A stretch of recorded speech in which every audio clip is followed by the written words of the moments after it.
মহাশিবৰাত্ৰিৰ আনন্দ উল্লাসৰ মাজতে ৰঙিয়াত চাঞ্চল্যকৰ ঘটনা উদন্ত প্ৰেমিকৰ আক্ৰমণ প্ৰেমিকাৰ বান্ধৱীক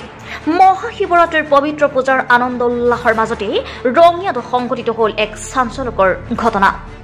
অভিযোগ অনুসৰি তামুলপুৰৰ ঠুলুঙ্গা নাৰ্জাৰী নামৰ এজন উদন্ত প্ৰেমিকে প্ৰেমিকাৰ বান্ধৱীক আক্ৰমণ কৰে ঘটনাটো ঘটে ৰঙিয়া মহাবিদ্যালয়ৰ সমীপতে য'ত দুই বান্ধৱী ৰঙিয়া কলেজ গেটত ৰৈ থকা অৱস্থাত আকস্মিকভাৱে প্ৰেমিকজনে এখন চাৰিচকীয়া বাহনত আহি শাৰীৰিকভাৱে আক্ৰমণ কৰে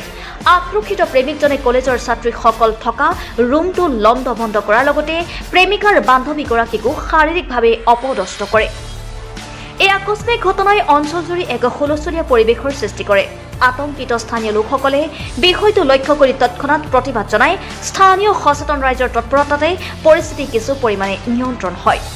ইফালে খবৰ পোৱাৰ লগে লগে ৰঙিয়া আৰক্ষী ঘটনাস্থলীত উপস্থিত হয় আৰু অভিযুক্ত প্ৰেমিকজনক আটক কৰে আৰক্ষীয়ে তদন্তৰ অংশস্বৰূপে প্ৰেমিকজনৰ বাহনত থকা চোকা অস্ত্ৰ উদ্ধাৰ কৰে আটক কৰা যুৱকজনক ৰঙিয়া থানালৈ লৈ যোৱা হৈছে আৰু তেওঁৰ বিৰুদ্ধে আইনী ব্যৱস্থা গ্ৰহণৰ প্ৰক্ৰিয়া চলি আছে এই ঘটনাই সমগ্ৰ ৰঙিয়া চহৰজুৰি তীব্ৰ প্ৰতিক্ৰিয়াৰ সৃষ্টি কৰিছে স্থানীয় ৰাইজে উদন্ত প্ৰেমিকৰ এই ধৰণৰ অপৰাধমূলক কাণ্ডৰ তীব্ৰ নিন্দা প্ৰকাশ কৰাৰ লগতে ছাত্ৰ-ছাত্ৰীসকলৰ নিৰাপত্তা সুনিশ্চিত কৰিবলৈ প্ৰশাসনৰ দৃষ্টি আকৰ্ষণ কৰিছে না এই মোবাইলত বয়া কথা কোৱা হৈছে ৰাতি তোমাক কৈছে নেকি বয়া কথাটো না তোমাৰ মেছেজও আছে মোৰ তাত এতিয়াও বিশ্বাস নকৰিলে কত আছে এতিয়াও আছে ঠিক আছে আমি এইখন চাই লম একদম ভয় কৰা নাই হৈছো কাৰণে কিমান কোৱাবি ৰে